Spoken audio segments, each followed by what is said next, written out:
I don't know what to say. Hello everyone, welcome to my channel. If it is your first time here, my name is Pat. I am a Filipino living in the UK, and in this channel, I document my journey and my experience of living abroad. If you feel like that's content that you want to see more of, make sure you hit that subscribe button. So in today's video, we are gonna talk about my 6 months here in the UK, how I'm adjusting, how life is, if I enjoy it, if I'm miserable. So just a bit of context. Me and my partner moved here to the UK from the Philippines July or August last year, and then I went here to the UK using a fiancé visa because we've been in a relationship for around 3 years already. And we did decide to move here to the UK and get married on November 2022. I'm very lucky because my adjustment period was like 6 months of, again, not having a job as well, because under the fiancé visa, I can't work.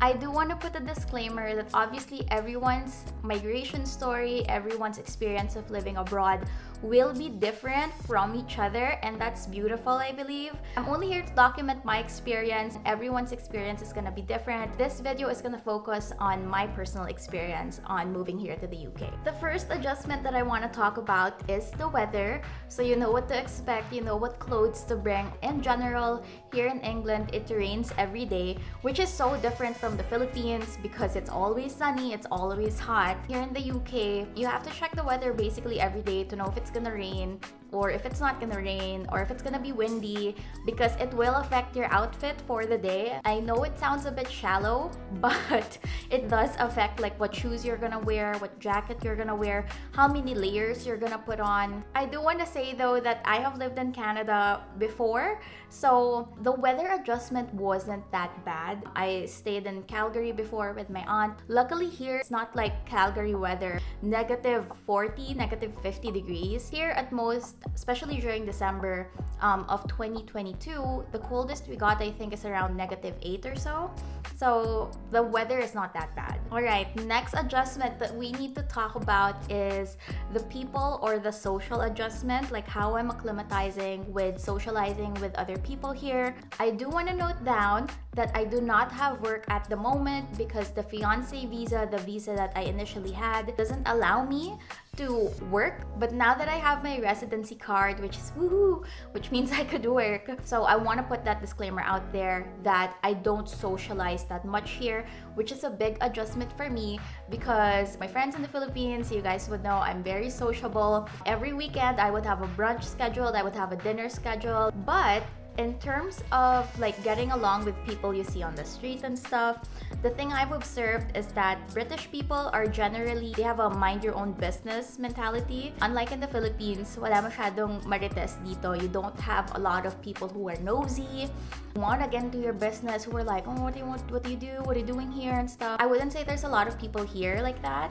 And that's why in terms of social adjustment, I feel like it's so important for you to have a really solid support system back in the Philippines, or like just a good set of friends that you can always talk to. So me and my friends, we always catch up on chats, you know, some of us do video call dates with each other, and that's how I get my fill of like being sociable. With this whole social aspect as well, I do want to say that I feel like I'm very lucky that I also have family in the UK and Scotland, so I was able to meet them. My parents also came over during the holidays, so far I haven't experienced like a huge amount of like homesickness, if you will. I'm also of course very lucky that my partner, you know, we're married, so obviously I have family here, I have new family here to get to know, so I'm really appreciative of that. But definitely an Uber driver that I met here sums it up pretty easily, which is here in the UK, there's not so much of a social life, especially if you're an immigrant. But again, that doesn't mean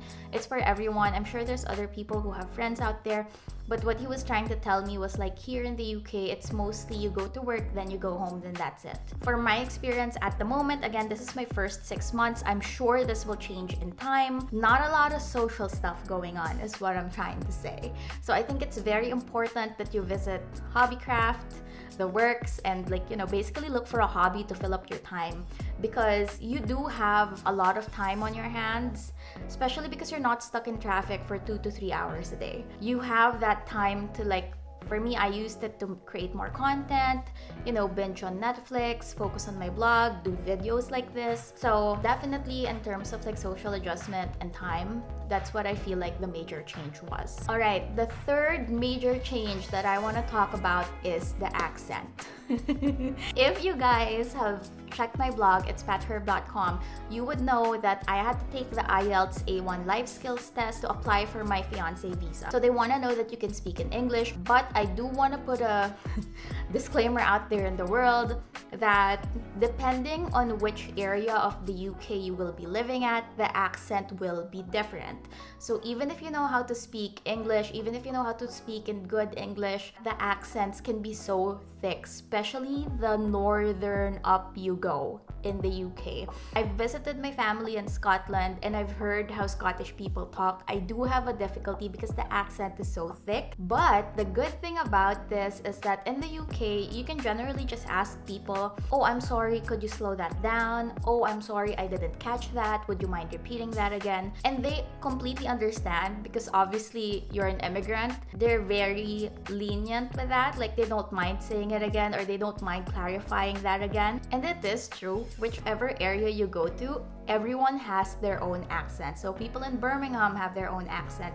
People up in Scotland have their own accent. In Scotland, people in Glasgow have their own accent. People in Edinburgh have their own accent. A lot of people here in general obviously speak in English, but the accents are so different. It's not easy to understand sometimes. But again, if you're not sure, just ask. Everyone is completely fine with clarifying what they've said. Aside from accents, British slang is also a whole new monster that if you're not used to it, you would be surprised with like what people say here. I do highly recommend like just watching British shows, like classic British TV shows. I'm not saying period dramas, okay? Like I'm not saying people here speak like they're in Bridgerton. They don't. Okay, but what I'm trying to say here is like there are slang terms that you might not know and may mean like different for us. There's words like knackered, I can't be asked. What are the other terms? Let me think. I'm brain dead right now. So we will go back to the slang in a different video. But what I'm trying to say is that basically get yourself used to the terms that they use here because they are different from like the American English that we Filipinos are used to, because obviously Filipinos are very exposed heavily to Americanized media or American media. I would recommend before you move to the UK, start watching British shows like Peaky Blinders, The In-Betweeners, Big Fat Quiz of the Year with Jimmy Carr and stuff. So you want to watch British shows just so you can get the hang of how they speak and the accents that they have, basically. So the fourth adjustment that I want to talk about today is about the financial adjustment. Since I haven't started working yet, I'm very lucky that I have a partner who basically handles our financials really well. With this whole financial aspect, I do want to say that I'm not going to be the most reliable source for the cost of living, okay? I'm not going to be like high and mighty saying that, oh, this is how much it costs and stuff.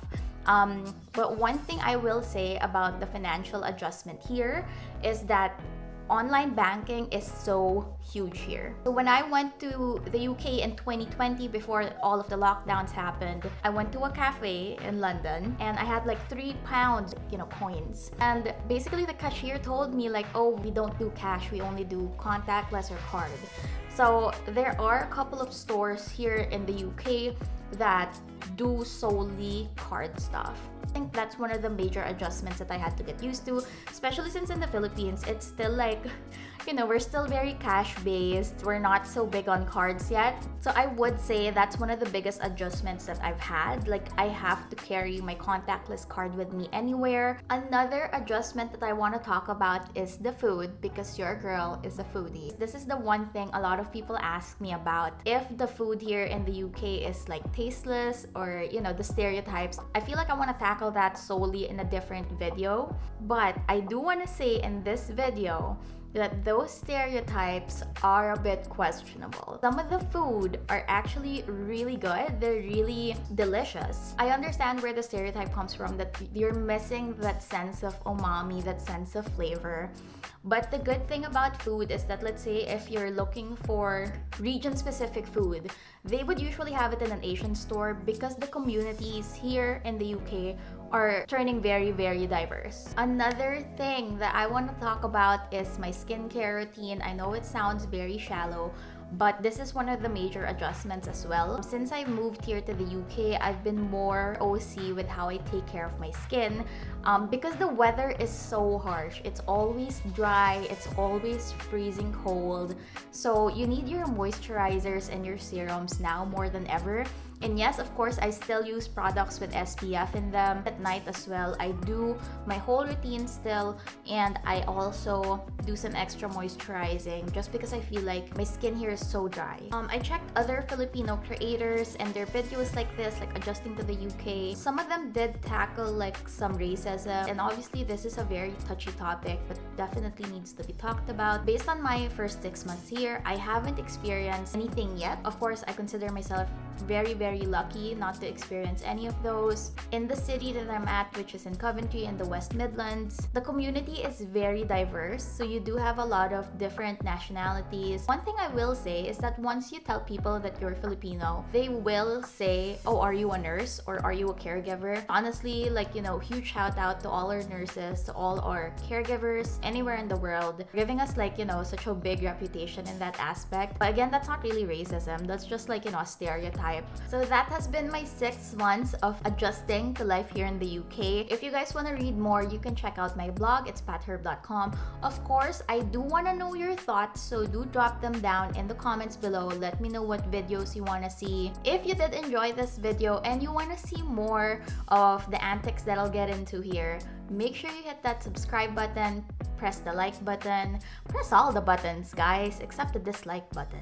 Press all the buttons because they will help me so much. So I do want to give a special shout out to Patrick, who was basically the brains behind this whole video. If you have questions about adjusting here that I wasn't able to answer, I would love to answer them down below. Again, my knowledge is a bit limited to my personal experience here, so if you want to talk about work, I can't help you right now because your girl is fun employed, okay? So we will talk about working, I feel like, in a different video. Again, my name is Pat. Thank you guys so much for watching today's video. I'll see you guys next time. Bye!